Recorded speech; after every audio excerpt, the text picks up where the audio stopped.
तो हेलो दोस्तों, आप सभी को ऑल इन वन एकेडमी में स्वागत है। तो आज हम क्लास 12 का इंटीग्रेशन चैप्टर पढ़ने जा रहे हैं, जिसको एनसीईआरटी में इंटीग्रल बोला है। ऐसे इसका हम देखेंगे कि इसका बहुत सारा पार्ट है, डेफिनेट, इनडेफिनेट। तो इसका हम यहाँ पर बेसिक समझेंगे, फिर उसके बाद हम line by line, sequence by sequence इसको हम पढ़ेंगे। तो ठीक है, सबसे पहले इंटीग्रेशन को डिफाइन कैसे करते हैं, यानी इंटीग्रल को कैसे डिफाइन करते हैं। तो कोई function f x is anti derivative or primitive. Anti derivative यार मतलब प्रिमिटिव हो गया, पूर्वज of integral of f x, then f x plus c. देखिए condition, f x plus c is called indefinite integral of f x. आप यहाँ देखिए, suppose ये कोई फंक्शन को हम इंटीग्रेशन करते हैं, f x d x equal to f x plus c आता है। देखिए यही जो है ना, एफ एक्स प्लस सी जो है anti derivative of f x होता है, anti derivative of f x.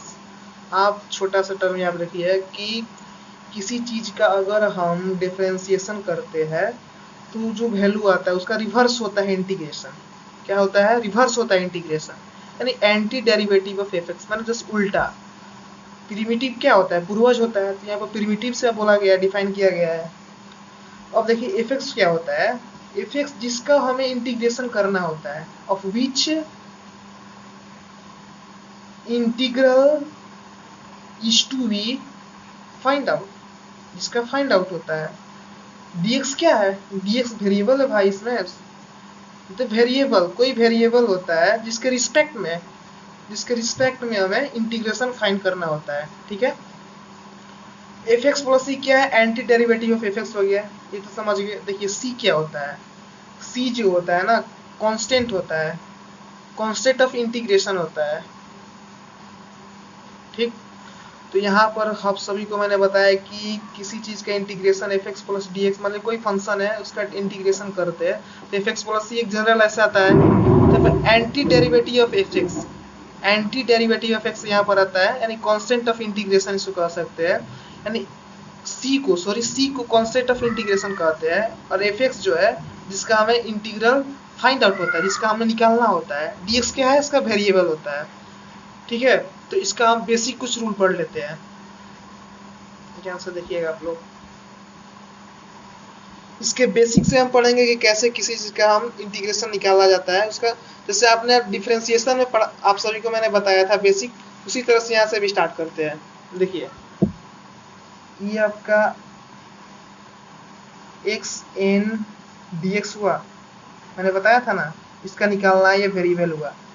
ठीक है, देखिए यहाँ पर एक्स एन, ये जनरल लॉ याद रखिएगा, x n plus n plus one. देखिए जो एन प्लस वन आया, फिर एन प्लस नीचे भी आ जाएगा, फिर कांस्टेंट यानी सी जो आता है, यानी कि इंटीग्रेशन जो कांस्टेंट होता है सी आएगा।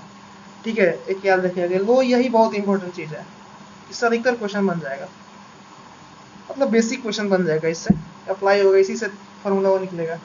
जैसे आप सबको मैं एग्जांपल दे देता हूँ छोटा सा, एक्स के पावर 8 जो है dx। ठीक है, इसका आपको इंटीग्रेशन करना है। तो देखिए x 8 क्या है, जैसे n प्लस वन क्या है, तो 8 प्लस वन एक्स क्या है, 8 क्या है, n है, तो n plus one upon 8 plus one plus c, कितना हो जाएगा, x 9 प्लस सी अपॉन 9 आया ना वैल्यू। ठीक, चलिए ये लोग तो आप सबको देख लिए आप लोग। दूसरा देखिए आप लोग, सपोज कोई पावर में दे दिया 1/2 dx।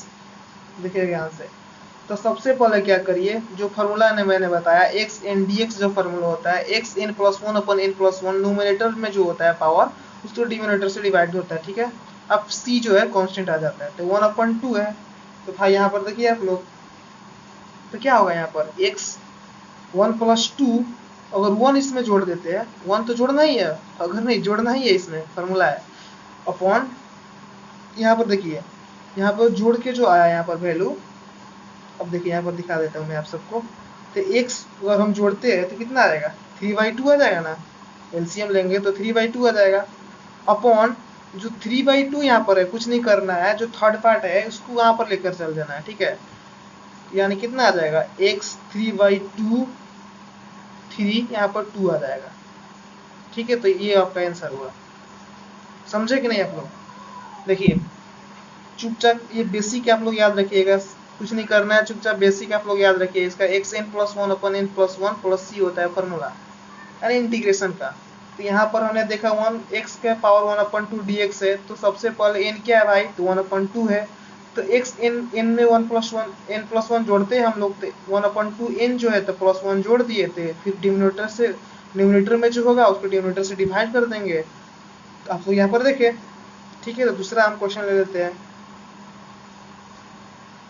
जैसे आप लोग देखिए, इंटीग्रेशन करना है रूट एक्स डीएक्स का। तो आप देखिए यहाँ पर एक्स को क्या लिख सकते हैं हम, एक्स के पावर वन अपन टू लिख सकते हैं। तो यहाँ पर आप देखिए एक्स के power one upon two dx हो सकता है। तो मैंने इससे पहले वाले एग्जाम्पल में बताया था ना कि एन यहाँ पर वन अपन टू है, तो एन प्लस वन जोड़ा जाता है, फिर उसे डिवाइड किया जाता है, प्लस सी जो आता है आप लोग कर लीजिएगा इसको। इसका आंसर आप लोग कमेंट में बताइएगा, ठीक है। चलिए अब एक और एग्जांपल ले लेते हैं कांस्टेंट का। जैसे कि आप सभी ने डिफरेंशिएशन में भी पढ़ा था कि कांस्टेंट का जीरो हो जाता है, उसी प्रकार कांस्टेंट डिफरेंशिएशन में आगे आ जाता है। आप सभी जानते हैं कि के डी एक्स जो है यहाँ पर के एक्स प्लस सी हो जाएगा। भाई के जो क्या है कांस्टेंट है, तो कांस्टेंट बाहर आ जाएगा ना, एक्स डी एक्स का एक्स प्लस सी हो गया, ठीक। और देखिए आप लोग, जैसे आप एग्जाम्पल आप लोग देख लीजिए इसको, जैसे कि टू डी एक्स हो गया चाहे थ्री डी एक्स हो गया, तो भाई यहाँ पर देखिए कांस्टेंट बाहर, डी एक्स का एक्स हुआ प्लस सी आंसर हो गया। अरे भाई बस कुछ समझना कुछ नहीं, इसमें टू क्या है कांस्टेंट है, तो टू बाहर आ जाएगा, डी एक्स का एक्स हो गया।